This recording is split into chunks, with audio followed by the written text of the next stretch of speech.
कोकण म्हटलं की डोळ्यासमोर उभं राहतं ते आपलं गाव आणि गावामध्ये वसलेली छोटीशी वाडी म्हणजे माझी चिंचवाडी.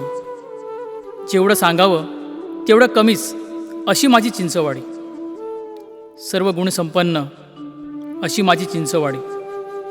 4 डोंगरांच्या मध्ये वसलेली अशी माझी चिंचवाडी.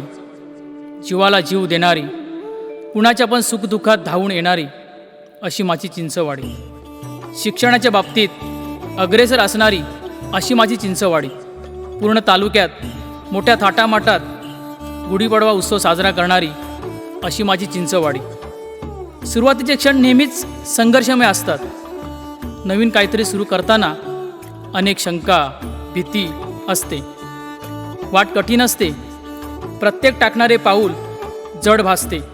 पण कधीकधी असं वाटतं की आपल्याला जमेल का.